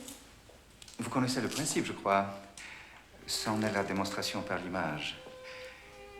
Il existe un nombre indéterminé d'histoires qui ont fasciné l'humanité depuis la nuit des temps. Et ces histoires se sont produites en différentes époques et en différents lieux. Kennedy, par exemple, qu'est-ce qu'il fait ici? C'est le syndrome de Jules César. Vous savez que Christian a réussi à déjouer un complot contre le président. Mitterrand? Pas lui, un autre. Je préfère ne pas dire le nom. Oh, tu es trop modeste, putain. C'est toi qui as sauvé la vie du président. Yves, je t'en prie. Il a suffi qu'il fasse publier dans Libé un petit encart. Enfin, tu peux te raconter ça, c'est trop. C'est là toute ma théorie. Les hommes croient vivre des histoires. En réalité, c'est les histoires qui possèdent les hommes. Mais il suffit de quelques petites manipulations et l'histoire cesse de prendre et s'évanouit dans le néant. C'est ouf. Dans le cas qui nous occupe, il a suffi que je fasse publier dans un journal à grande circulation. Libé, quoi, classe. J'ai simplement publié une annonce qui disait « Cherche Brutus pour participer à une représentation de l'assassinat de Jules César, grandeur nature ». Et la vie du président a été sauvée, clean. Et Jeanne Higgins? Oh là, malheureusement, il n'y avait pas grand-chose à faire. Oui, trop de schmeck. L'histoire qu'elle répétait était trop récente. Et plus elles sont récentes, il faut le savoir, plus elles sont prédatrices. Et moi, mon histoire? Ouais. Votre histoire, elle doit être là. Ah oui, je me suis vue. Je cherche à vous aider. Je suis en danger? En grand danger. Je me suis laissé séduire par le bagout de Christian Corail. Quand je suis rentrée chez moi, il était presque minuit. Mais où est-ce que t'étais passé, merde, pour une fois que j'ai besoin de toi? Excuse-moi, qu'est-ce qui se passe? J'ai besoin d'argent. Il vient d'arriver un truc très grave, je suis foutu. Attends, calme-toi, raconte. L'autre, il est venu. Attends, qui l'autre? De qui tu parles? Yves. Yves l'assassin? Oui, si tu veux, l'assassin. Il est en liberté? Oui, ils l'ont lâché. Il est venu ici avec sa copine. Enfin, ma copine. Et qu'est-ce qu'il te voulait? De l'argent. Combien? 10 000. Pour commencer, je suis foutu.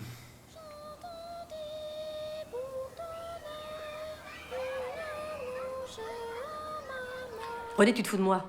J'ai passé la moitié de l'après-midi avec ton Yves. Comment ça? Où ça? Chez Christian Corail. Il lui sert d'assistant. Ouais, je sais, ouais, d'autres choses aussi. C'est par lui qu'il a eu son alibi. PD. Et alors, qu'est-ce qu'il t'a dit? René, regarde-moi dans les yeux. Tu me dis pas toute la vérité. Tu prétends qu'il veut te faire chanter, c'est ça? Mais pour quelle raison? Je t'ai menti. En fait, c'est lui qui... Il m'a tout avoué. Comme la chose la plus naturelle du monde, en rougissant. Comme un enfant.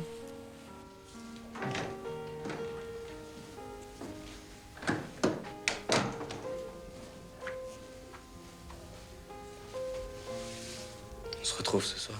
Ouais, mais pas avant 11h. Cannibale? Ouais, d'accord.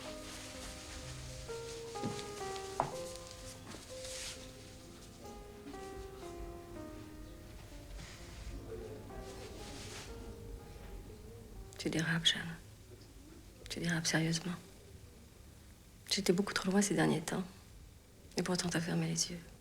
Tu dis ça pour le chèque? Et la carte de crédit? Et l'argent que j'ai emprunté à Georges? Et à Esther et à tous tes collègues? Mes collègues t'aiment tellement, ils te font des cadeaux insensés. Condition que tu fasses semblant de les voler. Mal vu, Jeanne. Ils attendent de toi quelque chose de précis. Bip. René, regarde-moi. Non. René, je t'en prie. Je veux pas aller en prison. De toute façon, tu iras en prison.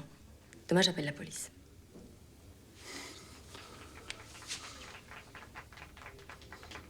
Tu feras pas ça? Oui, je le ferai.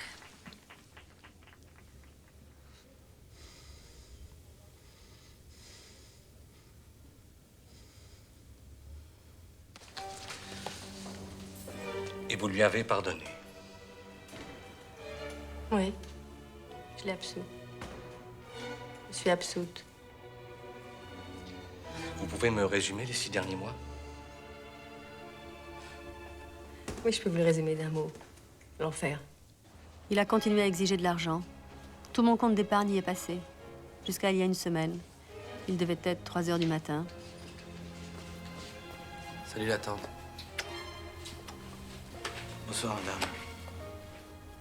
Tu dois t'ennuyer toute seule dans ton lit. Et tout de même, tu pourrais être un peu plus soigneuse, regarde. C'est pas une maison, ça. C'est pas croyable. Tu dis rien? Eh ben, bouge-toi, vas-y, qu'est-ce que t'attends? On va nous faire à bouffer, on a faim. Non, mais putain, c'est vrai, on a la dalle. Si on mange pas quelque chose, on va finir par être ivre. Oui, il doit rester encore quelque chose dans la cuisine.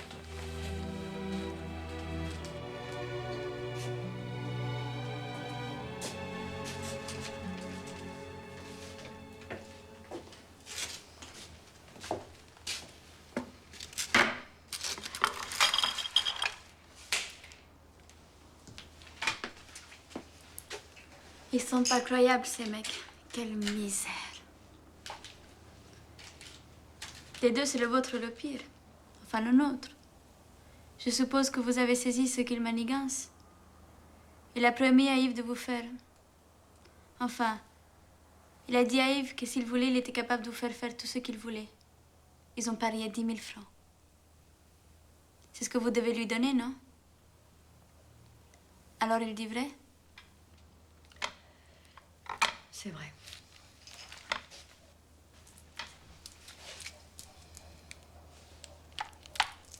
Quand on vous voit comme ça, on dirait pas. Vous êtes comme l'autre. L'autre qui? La tante de René. Ça, pour être une salope, c'était une vraie salope. Bon.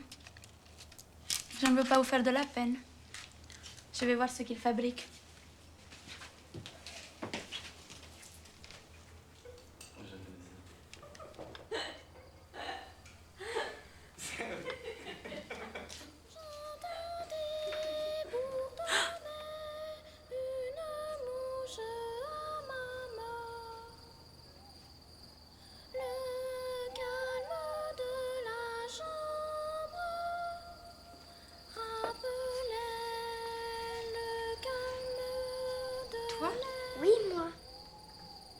Donne-moi ça, c'est pas pour les petites filles.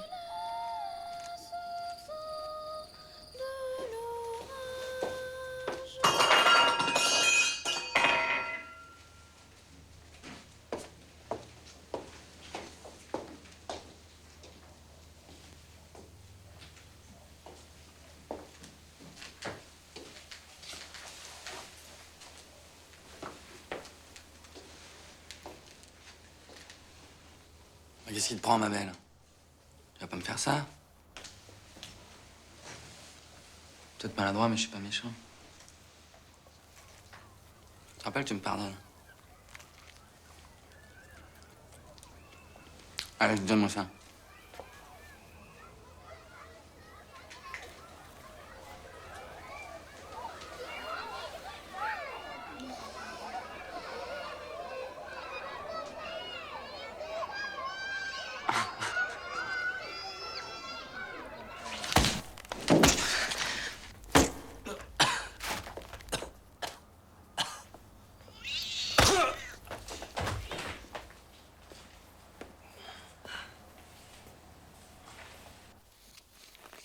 Blessures.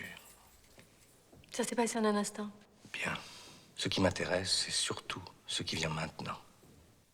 Je vois pas comment c'est possible. Ah si, c'est possible, figurez-vous. J'ai pas le temps de vous expliquer, mais c'est possible. Évidemment, pour vous, seuls les hommes ont le droit de toucher. Excusez-moi, ça me fait jamais présenter. Qu'est-ce qui se présente? Qu'est-ce que vous faites? Vous vous voilez la face? Vous rejetez l'hypothèse, ça vous intéresse pas. Ah, bravo pour une scientifique. Il faut que je parte. Deux chats. Il faut que je vous dise une chose. À l'unanimité, nous avons décidé de vous défendre en plaidant la folie. Vous savez, il avait raison, le juge Verret. René, il a hérité de tout. Tous les membres de la société en avaient fait leur héritier. Et le plus drôle, c'est que maintenant, c'est moi. C'est moi l'héritière universelle.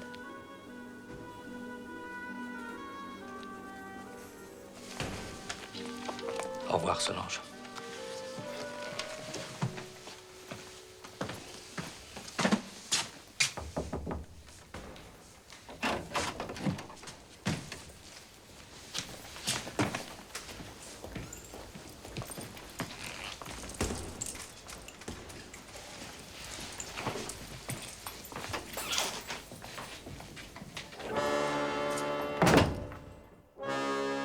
Le premier jour de la 8e lune de la première année de l'ère Taiyuan de Sun Quan de Wu, un jeune homme, dont les horoscopes avaient prédit qu'il serait un assassin, tua une femme de la famille de Liu Biao.